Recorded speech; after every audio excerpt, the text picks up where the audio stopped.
Que me da mucho gusto estar aquí en Azcapotzalco, invitado por la Brigada para Leer en Libertad y el Fondo de Cultura Económica, que me acaba de publicar ese libro que ven por allá. Es Pasado Cero. Se trata de una novela. No se las voy a contar porque sería absurdo, pero sí vamos a platicar un poco del asunto que trata. Imaginen ustedes cuál sería el peor sitio para perder la memoria, para que les agarrara una especie como de ataque de amnesia. Si están en su casa y pierden la memoria, pues seguramente ahí quien los acompaña, con quien vivan, van a decir: no te hagas, tú te llamas fulano y ya se resuelve el asunto. Lo llevarán al médico para ver qué pasa.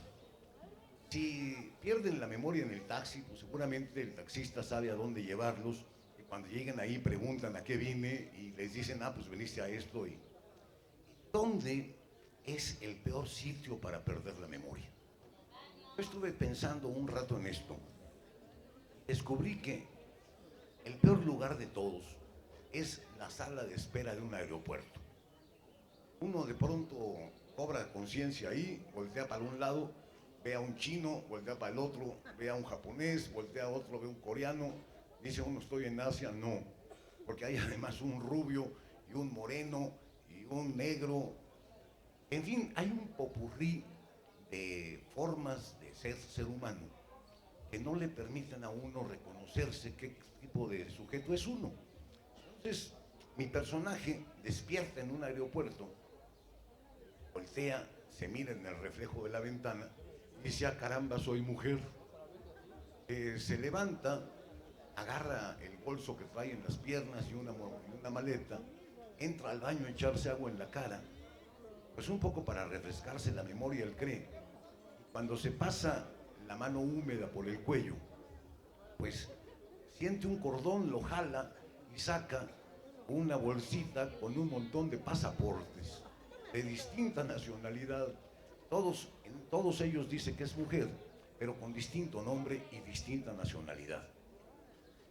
Le asombra mucho, abre el portafolios y descubre que trae fajos y fajos y fajos de euros.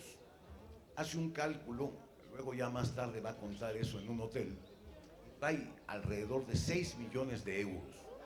Si multiplican por 22, que es actualmente la cotización, imagínense, es una muy buena suma de dinero. Entonces, pues, se espanta todavía más, empieza a sospechar que anda metido en líos porque pues está con varios pasaportes en un aeropuerto. Cuando entra al WC, se da cuenta que no es mujer, sino que es hombre. Entonces viene disfrazado y le entra todavía más la angustia por pensar que se disfrazó cuando todavía tenía conciencia, y seguramente anda huyendo de los dueños del dinero y anda metido en líos porque tiene muchas identidades. Decide escarbar más en la bolsa y descubre que hay ahí un boleto para viajar del aeropuerto de Madrid al aeropuerto de Lisboa. Sale a la sala de espera y efectivamente ahí están ya dando la entrada a los pasajeros, y decide subirse al avión. A ver, por lo menos huye de los que lo estén persiguiendo ahí en Madrid. Ahí empieza la novela. Esto que les acabo de contar, digamos, es las primeras 2 o 3 páginas, y empieza una serie de aventuras en las que él cree que está siendo perseguido. Por el otro lado, pues empieza a disfrazarse de hombre o mujer indistintamente, según convenga. Le pasan un montón de cosas. No les voy a contar mucho de esto porque sería de veras echarles a perder la lectura, pero así arranca, y es una novela que a mí me sirvió para explorar 2 asuntos muy importantes. El asunto de la memoria, cómo la memoria es la que nos da nuestra identidad, y el asunto de la identidad. Vamos a platicar un poco de eso, si les parece bien, para que vean más o menos en qué líos se meterán. A ver, ahí hay una pregunta. ¿Qué cosa? Oigo bien. Cero por uno es cero. O sea que no tiene nada de memoria, por eso se llama pasado cero. O sea que está acabado. Si pueden ver la portada desde allá de lejos, van a ver que hay un reloj de arena que ya no tiene arena. O sea que todo lo que debería de estar abajo, que es el tiempo que ya pasó, no existe. Tiene un pasado cero. No se acuerda pues de nada. Les digo que pensemos un poquito lo que significa la memoria. Nosotros tenemos tres clases de memoria. Una memoria que es nuestra memoria genética, gracias a la cual nadie tiene que enseñarnos a respirar, nadie tiene que enseñarnos a hacer la digestión, mucho menos a que demos las instrucciones para que nuestro sistema circulatorio vaya llevando oxígeno y nutrientes a todas las partes de nuestro cuerpo. Solitos funcionamos. Es más, ni siquiera, yo no sé si a ustedes, pero a mí nunca me lo enseñaron y no hizo falta que me dijeran que cuando sople el viento hay que pestañear para que no se le meta a uno el polvo en los ojos. Esto lo hacemos de manera instintiva. Tenemos pues una información en nuestro cuerpo que nos permite vivir sin tomarnos mucho la molestia. Hay otra memoria, que es la memoria autobiográfica. Es por la cual nos acordamos de quiénes somos, de qué hicimos ayer, de cómo llegamos al lugar donde estamos en este momento. A mí me trajo una muy querida amiga, Isis, que me hizo el favor de pasar a mi casa porque siempre que vengo a Azcapotzalco me pierdo. Eso ya lo sé y entonces por eso pedí que me auxiliaran. Si no tuviera memoria no lo sabría y diría sí voy y no habría llegado. Todos pues tenemos el recuerdo que se nos va almacenando poco a poco de lo que hemos vivido. Y cuando nos preguntan quién eres, inmediatamente decimos nuestra profesión, nuestra afiliación con los que están platicando con nosotros. Sabemos quiénes somos gracias a esto, a la memoria autobiográfica. Y tenemos una memoria que es la mejor de todas, que lamentablemente no está dentro de nosotros. Es la memoria de todo lo que ha hecho la humanidad y todo lo que ha valido la pena ha ido a parar a algún libro o algún depósito de información. Esas memorias normalmente son las bibliotecas. Eso que permite que cuando uno lee, se vaya uno apropiando de todo el pasado de la humanidad, al menos de que uno es capaz de leer. Yo puedo saber, por ejemplo, gracias a que leí La leyenda de Gilgamesh, que es el primer libro que escribió la humanidad. Lo hicieron los fenicios con caracteres cuneiformes, tenía unas tablillas de arcilla, le picaban con un punzón e iban escribiendo. Y había muchísimas estelas de este tipo de escritos. Los templos se habían destruido hace muchos cientos de años. Fueron reconstruyendo, encontrando un pedazo completo aquí y en otro obelisco otro pedazo. Y finalmente reunieron todo esto y armaron lo que ahora podemos leer cómodamente como la leyenda de Gilgamesh. Gracias a que la leí, sé por qué la gente dice que la prostitución es el oficio más viejo de la historia. Porque siendo el más antiguo de los libros que tenemos, ahí se cuenta una historia de un rey muy cruel que era Gilgamesh. Y entonces todos los animales, hartos ya de la manera como este rey los trataba, los mataba, los destripaba, decidieron pedirle ayuda a los dioses. Entonces, para construir un rival, alguien que pudiera ser un contrapeso a Gilgamesh, el león dio sus garras, el águila dio su pico, en fin, le dieron un montón de atributos cada uno de los animales para que los dioses le hicieran un rival a Gilgamesh. Lo cuidaron los animales, nació bebito, fue creciendo, lo fueron educando para que pudiera enfrentar al gran Gilgamesh. Este personaje se llama Enkidu. Y cuando Gilgamesh se entera que están preparándole esto los animales, decide mandarle a unas prostitutas para que lo debiliten. Y por eso es que sabemos que la prostitución es el oficio más viejo de la historia, porque es el primer, pues en el primer documento que hay a propósito del pasado de la humanidad, ya existían las prostitutas desde entonces. Ahí hay un dato interesantísimo. Y el otro dato curioso es que cuando Gilgamesh se enfrenta a Enkidu, en lugar de que se agarren a golpes, se quedan tan impresionados uno frente al otro, viéndose, que ¿qué creen que pasa? Se enamoran. Y entonces, como descubren platicando que los dioses y los animales decidieron enfrentarlos, ahora deciden enfrentar a los dioses. Incluso agarran al dios toro y lo matan. Bueno, esto deja dos revelaciones muy interesantes.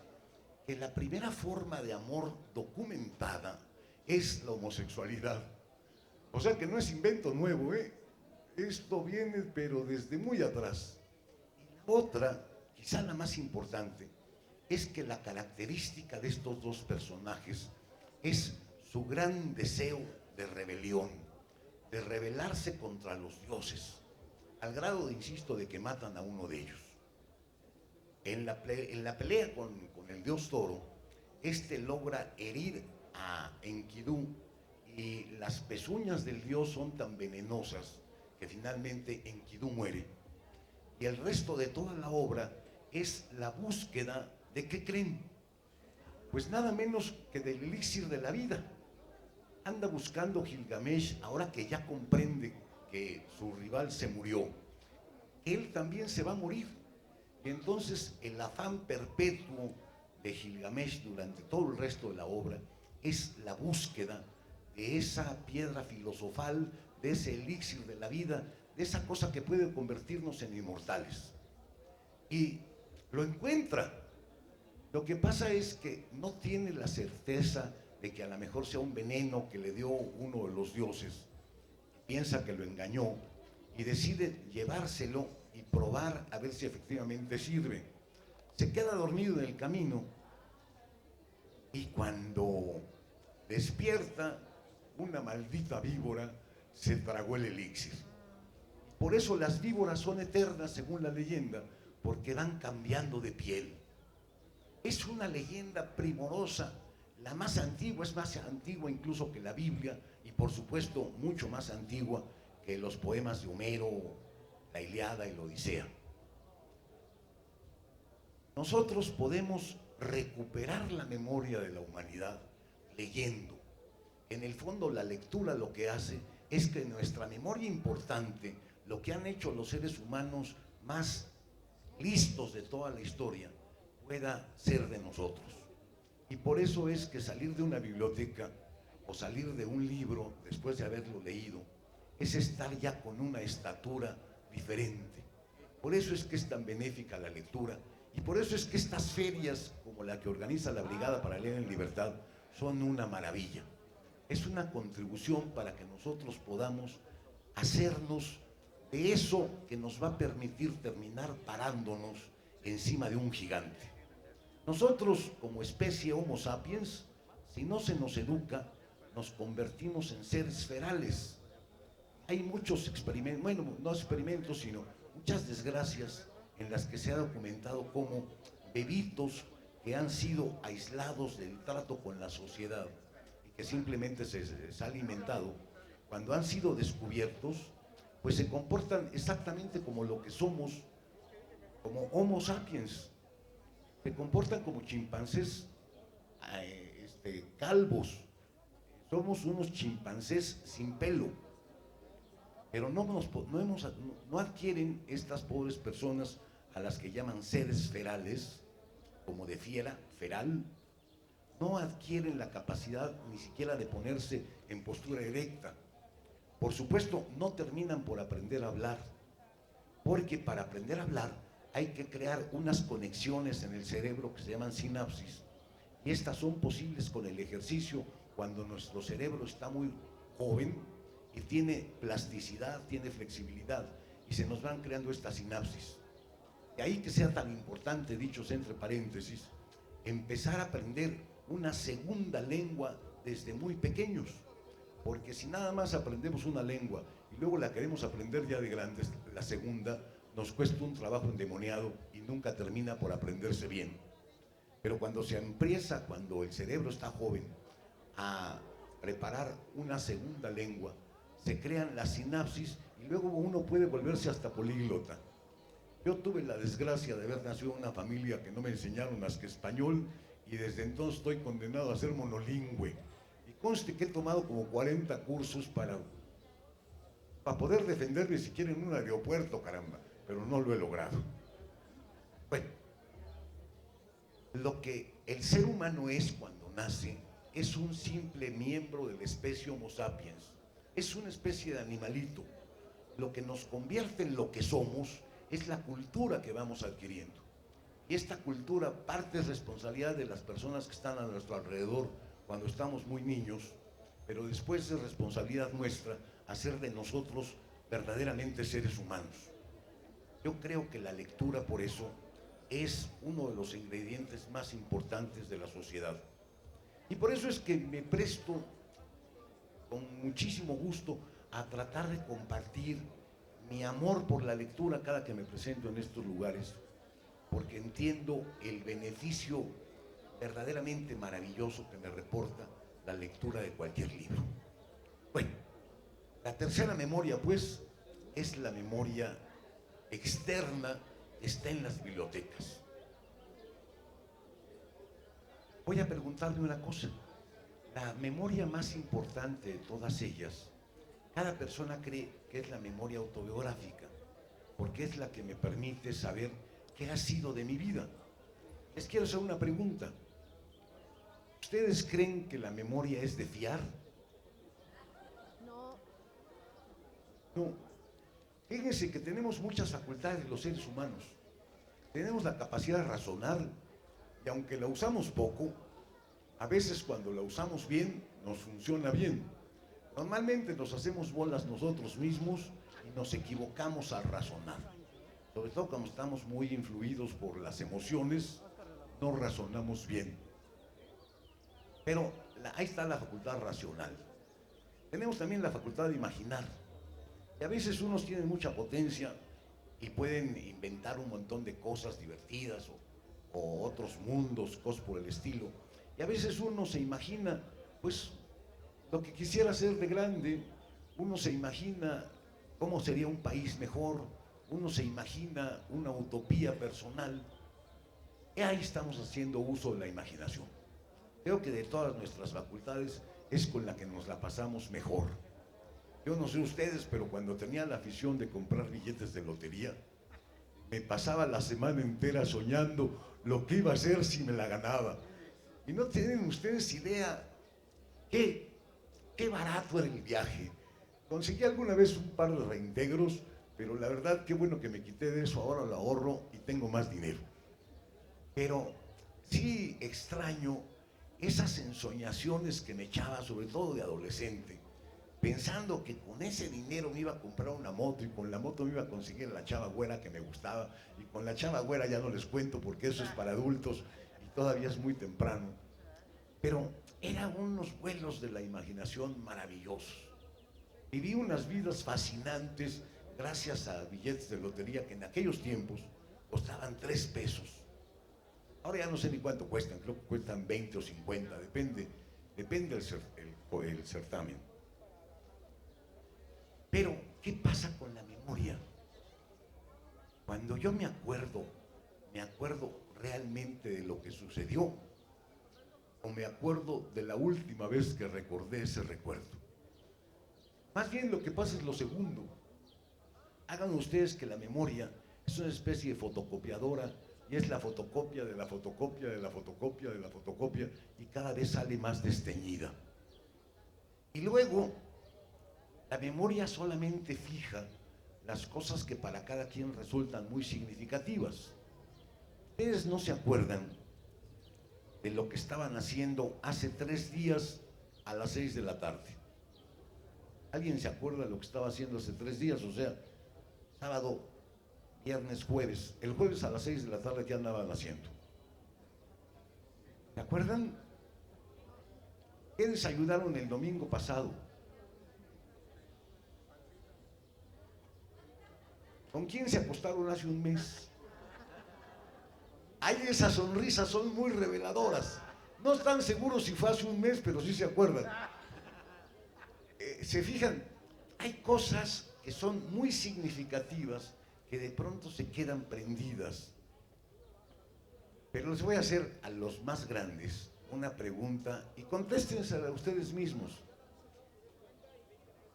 ¿Se acuerdan de alguna ocasión de cuando se acostaron con alguien hace 20 años?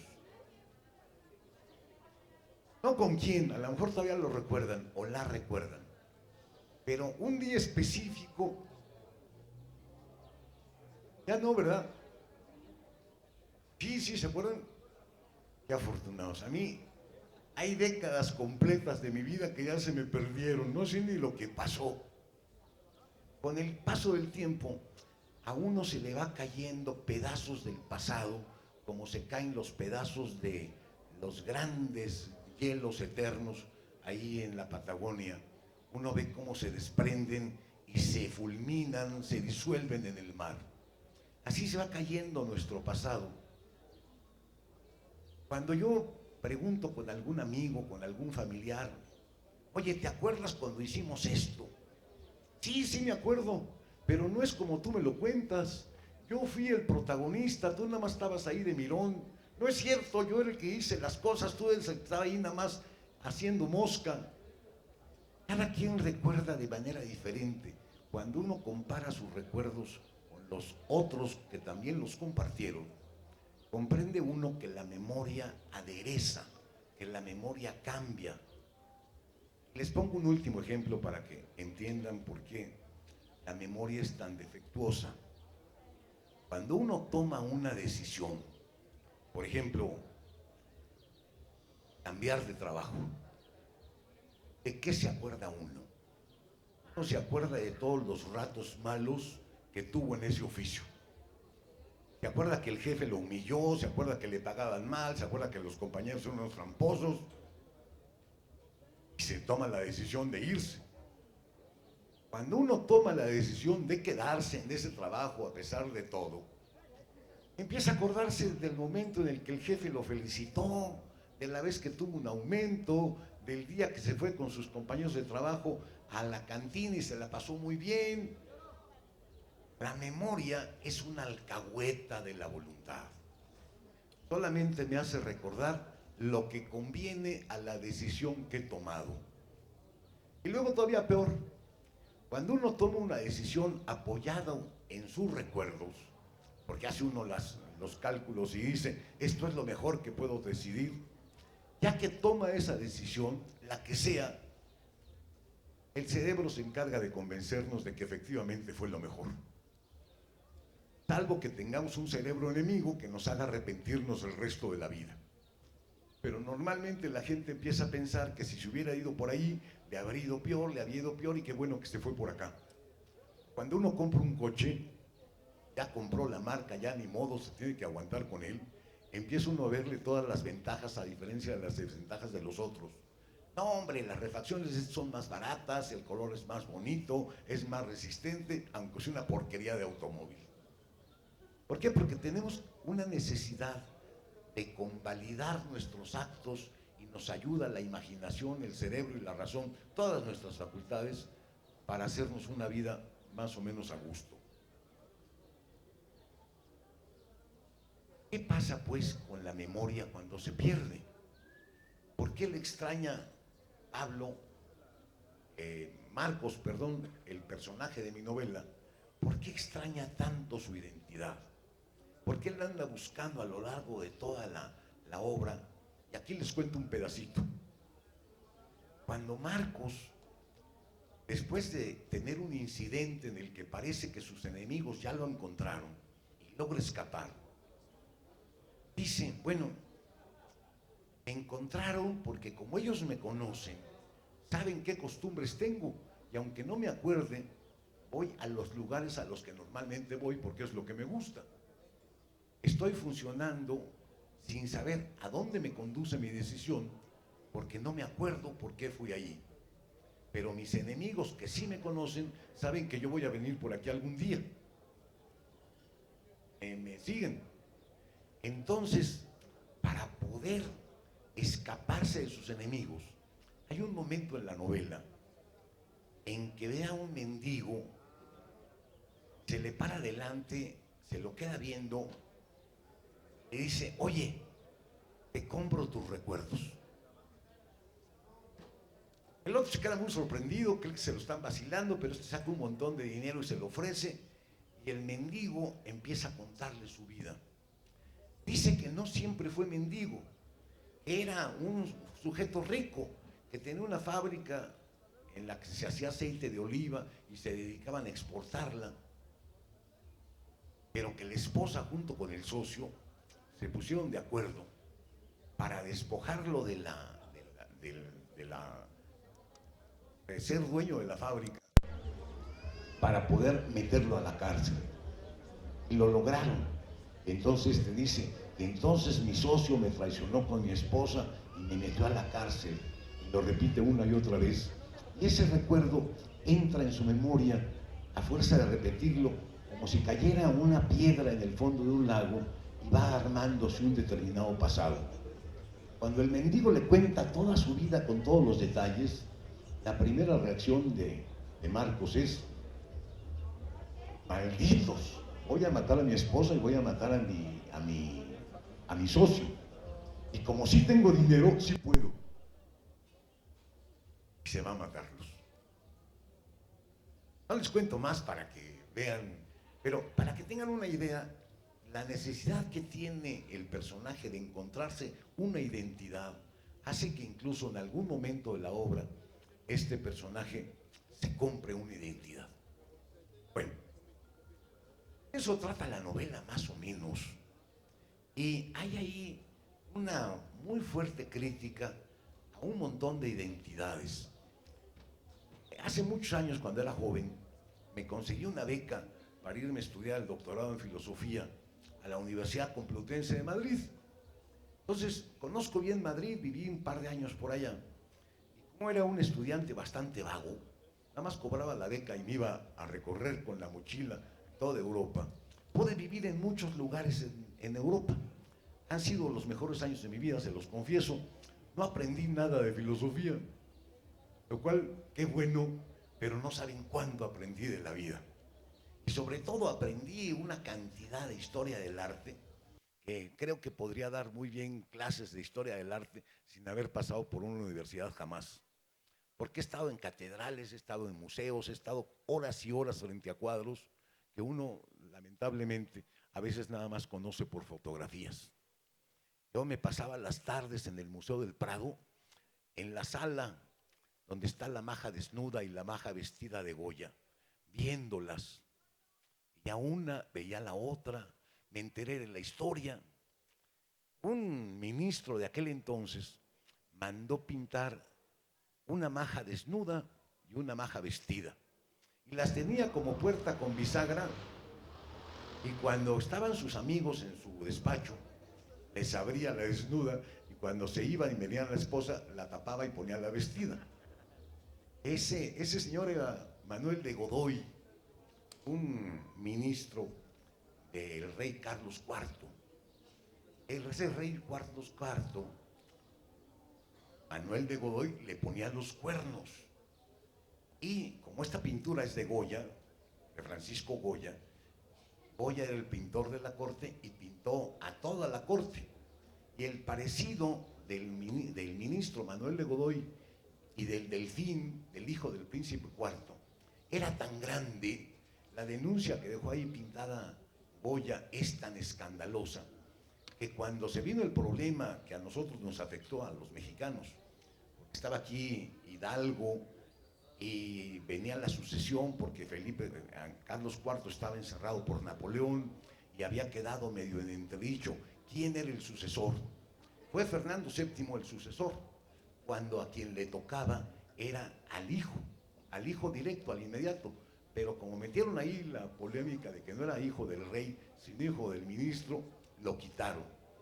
Y a quien le juró fidelidad Miguel Hidalgo, cuando el grito de independencia, fue a Fernando VII, no al otro cuyo nombre ya ni me acuerdo. No sé si me explico. Me pasaba las horas ahí y entraban por un costado un montón de japoneses con cámaras, me tapaban el paisaje un momento y inmediatamente se largaban. Después de tomar la selfie, ya no les importaba más el cuadro. En cambio yo me pasaba horas y horas contemplándolo, al grado que si ustedes lo ven con detenimiento, se van a dar cuenta que la cabeza de la maja desnuda no encaja bien en el cuerpo. Que una fue la modelo del desnudo y otra fue la modelo de la cabeza. Hay un cierto desnivel ahí entre la cabeza, como que la tiene muy torcida para que sea una postura natural. Esto solamente se aprecia después de estar ahí de ocioso, contemplándolo durante horas y horas. Bueno, me pasé mucho tiempo pues por allá y conozco bien el carácter de los madrileños, conozco bien el carácter de los andaluces en Sevilla, en Andalucía, conozco bien a los catalanes en Barcelona, y verán en la novela un reflejo, porque este personaje anda huyendo por Europa, llega incluso a Portugal, a Lisboa, un retrato de la identidad que tienen estos pueblos. Gracias a la experiencia que tuve, entiendo muy bien lo grosero, lo tosco que es un madrileño, lo dogmático, lo autoritario que es un madrileño. Cualquiera que trae ahí un quepí se siente autoridad. Y son verdaderamente groseros, maleducados. No tienen la gentileza de devolver el cambio, sino que avientan las monedas sobre la mesa. Además son muy cochinos, cochinos que no se imaginan cuánto. Se bañan cada 15 días. Y además en los bares agarran la servilleta y la tiran junto con el bocado y hay que llevar barriendo un poco con las patas el lugar para poderse acercar al mostrador y pedir ahí un pincho de tortilla española, mientras están hablando con una rudeza unos a otros, una rudeza que, para que vean nada más las diferencias culturales, aquí le decimos al niño, estate quieto o te voy a dar un manazo. Allá le dicen, o te estáis quieto o te rompo el culo. Como que la cosa cambia. Nosotros le decimos aquí, no sea sucio, y allá le dicen, no sea cerdo. Tienen una cantidad de modalidades, y además es un pueblo que no sé qué afición trae con la cuestión religiosa. Son fanáticos religiosos, pero todo el día los insultos son, ¿saben cómo son los insultos? Así como aquí es chinga tu madre, allá es me cago en la hostia de tu primera comunión. Ese me cago en la hostia lo dicen, pero a cada cosa. Un día venía yo con mi mochila, en la mochila traía todas mis propiedades, por supuesto traía un papel de baño, y cuando el taxista se hizo conmigo de palabras y yo le menté la madre y él se cagaba en mi hostia, saqué el papel de baño, se lo puse enfrente y le digo, pues para que te limpies. Se quedó tan espantado porque por primera vez en su vida entendió la terrible blasfemia que estaba diciendo. Cuando uno dice majaderías, no entiende las majaderías, pero esto le reveló de pronto que el acto de defecar, pues tenía que era en serio, que era literal, pues cuando le puse el papel de baño, me correteó alrededor del taxi para matarme. Afortunadamente yo era muy ágil entonces y escapé. Bueno, les digo que conozco bien las identidades. Hay un retrato de cómo son los catalanes. Pues los catalanes son como esas ciudades cosmopolitas que tienen una piel, en la novela se dice, una piel tan recia como la de un rinoceronte, son impenetrables. Y Marcos se siente muy a gusto ahí, porque a diferencia de los sevillanos, que son un poco más como nosotros, son los andaluces, los medio con sangre gitana, más juguetones, más traviesos. Los catalanes son así, pero de una frialdad en el trato, que aunque uno trata de ser cordial, uno nunca sabe si están contentos o disgustados. Es como sacar la mano por la ventana y no entender si hace frío o calor. No sé si me explico. Bueno, este tipo de personalidades están retratadas, y por supuesto, cuando el personaje llega a México, hago una descripción de México que espero que no sea motivo de que algún día me expulsen de este país. Creo que he hecho la descripción así más, pues más de desahogo de todas las cosas que repruebo de México. Así es que, pues ahí tienen, más o menos de eso se trata. De eso se trata. Y como siempre en todas mis obras procuro meter un asunto experimental. No sé si algunos de ustedes me conocen, creo que sí. Por aquí están unos compañeros que hace un momento muy amablemente se acercaron. Siempre hago experimentos literarios. Me inicié en este oficio con un libro que todavía circula por ahí, que es el de las vocales malditas, en el que cada cuento está escrito con una sola vocal. Para que tengan una idea, les digo un pedacito con la E. Un cuento escrito solo con palabras que tengan E. Hay uno con A, uno con I, uno con O, con E, con U. Les digo con la E para que tengan una idea. Es una parodia de Adán y Eva en el paraíso. Es una historia que todos saben cuando son expulsados Adán y Eva por comerse la manzana famosa. Acá no se llaman Adán y Eva, porque pues Adán y Eva no se escriben con E, pero se llaman Esther y Efrén. ¿Estamos de acuerdo? Y Dios, pues no se llama Dios. Dios se llama el jefe de tez perenne. Lo perenne es lo eterno. Ya tiene el cutis eterno. El jefe de tez perenne. Y el diablo, la serpiente, es el hereje rebelde. Esos son los personajes. Están platicando Esther y Efrén y ella le dice: Efrén, eres decente, mereces se te revele el ser del éter celeste, se te deje tenerme, tenderte en el césped, expeler semen. ¿Semen? Esther, detente, se te mete el rebelde, ¿pretendes descreer del jefe? El jefe es jefe, gerente, regente, se cree el tres reyes, es el jején del Edén. Cuando ya dicen que es el jején del Edén, ya es el insulto bastante fuerte contra Dios. Entonces aparece Dios, les dice: dejen de entenebrecerme, seres herejes. Les generé deheces en el retrete del desdén, les exenté de fenecer, me entenebrecen, seres herejes, les perderé. Les perderé. Muy chala. Y ahora, ¿cómo digo? Parirás con dolor, con pura E. Esther, eres plebe del rebelde, te he de vencer, el degenere te preñe, el bebé te fermente, te prense estrecheces, Efrén te despeche, te cele, te frene. Ahí está dicho. No solamente parirás con dolor, el bebé te prense estrecheces, sino que cargarás a un macho, Efrén te despeche, te cele, te frene. O sea, que le enmende la plana a la Biblia, ¿no? Para hacerla más actualizada. Los corren del Edén, por supuesto, y ahí van muy tristes y los alcanza el diablo. Y les dice algo que a mí me encanta: Esther, Efrén, espérenme, serénense. Perder el Edén es el destete. El jefe es endeble. Endeble es débil.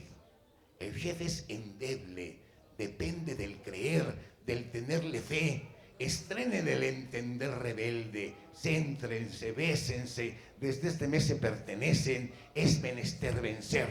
Estrenen el entender rebelde. Ahí está. Ahí les conté muchas gracias.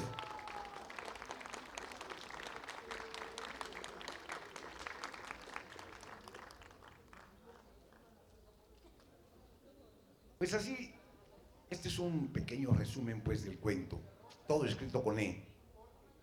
Está la cantata Satanás, toda con A, y Miss in Bikini, un gurú vudú. Los locos somos otro cosmos. Los locos no somos lo morboso, somos lo no ortodoxo, somos lo otro. Otro horóscopo nos tocó, otro polvo nos formó los ojos, Nosotros no somos lo morboso, somos lo otro, lo no ortodoxo. Ahí están. Ahí tienen. Empecé con este libro. He venido haciendo un montón de experimentos muy raros con la literatura. Y, por supuesto, en Pasado Cero, también decidí hacerme un experimento. Cuando uno escribe una novela, lo primero que uno hace, y sobre todo cuando ya tiene muchas obras detrás, esta es mi quinta novela, mi número 29 del libro, ya tengo una cierta experiencia de escritor. Cuando uno se dedica a escribir una novela, pues lo primero que hace es caracterizar al personaje. O sea, saber todo lo posible acerca de él. Saber qué le gusta, qué no le gusta, con quién se va a relacionar, cómo es su carácter, cuál es su profesión, cuáles son sus gustos. Uno tiene que tener perfectamente claro al personaje, porque si no, no lo puede transmitir. ¿Qué creen? Decidí escribir la historia de un personaje del que yo nunca supiera nada. Por eso el personaje es un amnésico. Porque si él supiera algo de sí, de él mismo, yo me enteraría. Pero él tampoco lo sabe. Bueno, suave. Que yo como autor no sepa quién es Marcos, que Marcos no sepa quién es él, pero aquí venía el reto mayor. Que los lectores lo lean, lo disfruten, se entretengan, se interesen, no puedan dejar de leer y tampoco se enteren. Es la historia de un personaje vacío que tiene un montón de historia. Este es el experimento de Pasado Cero. Si alguien quisiera hacerme una pregunta, con mucho gusto le respondo. ¿Alguna? Ahí por allá. ¿Alguien me presta con un micrófono, por favor?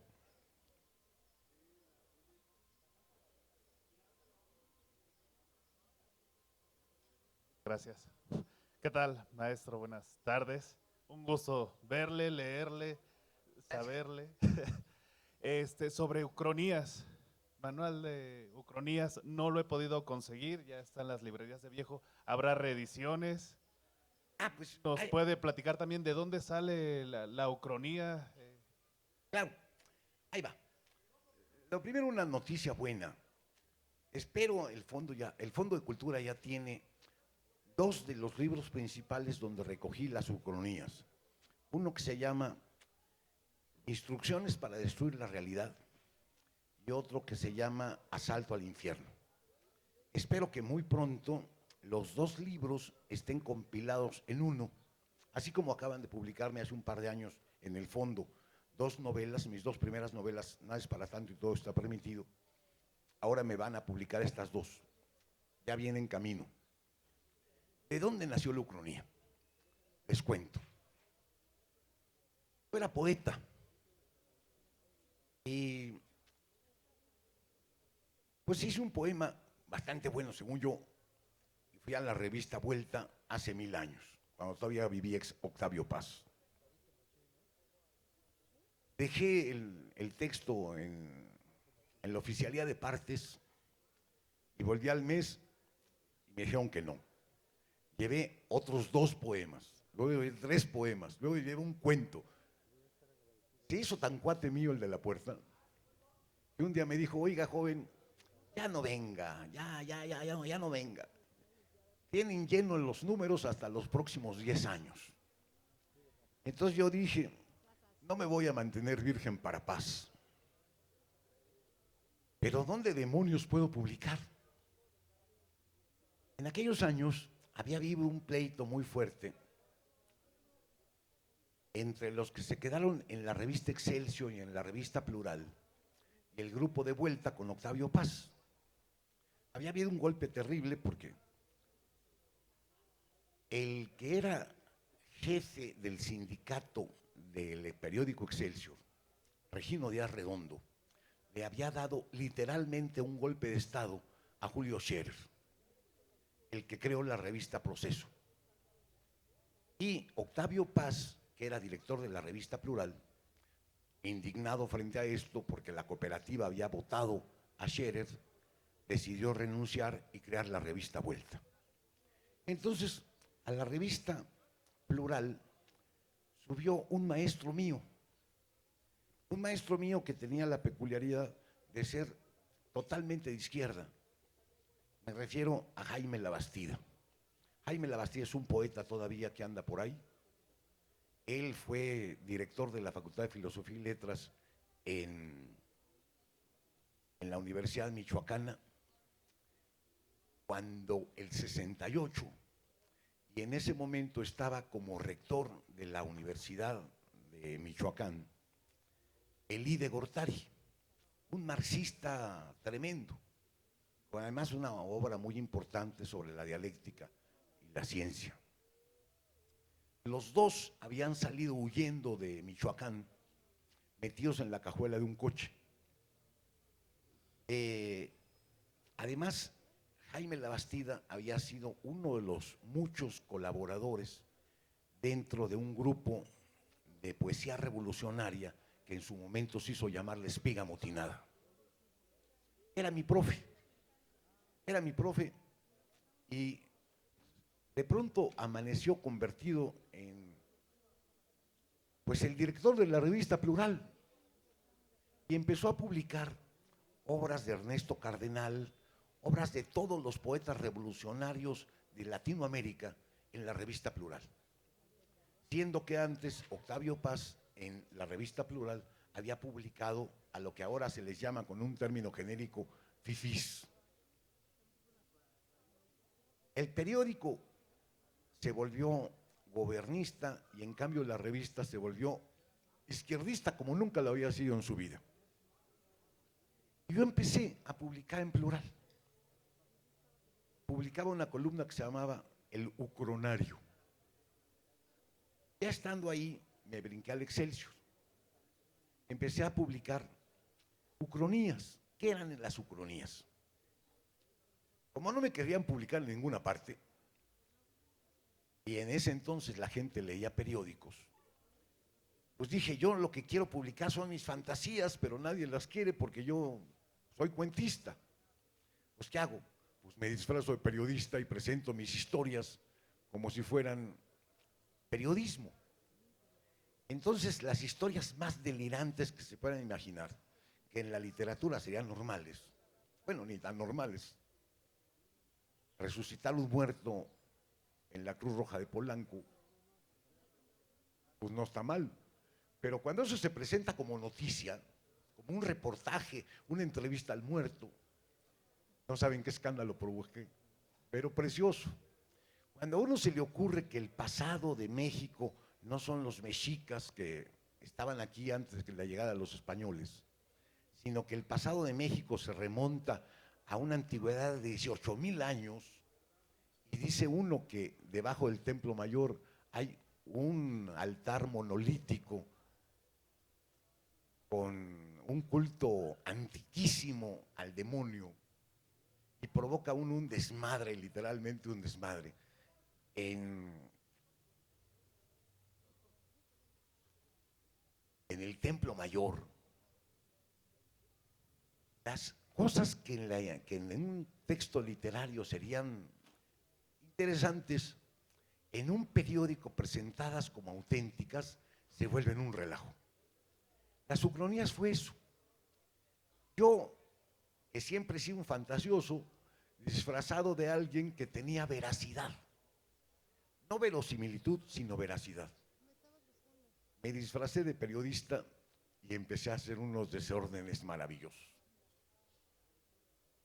Te agradezco mucho tu pregunta. Me están haciendo la seña de que ya le corte porque vienen un par de muy queridos amigos a ocupar este espacio.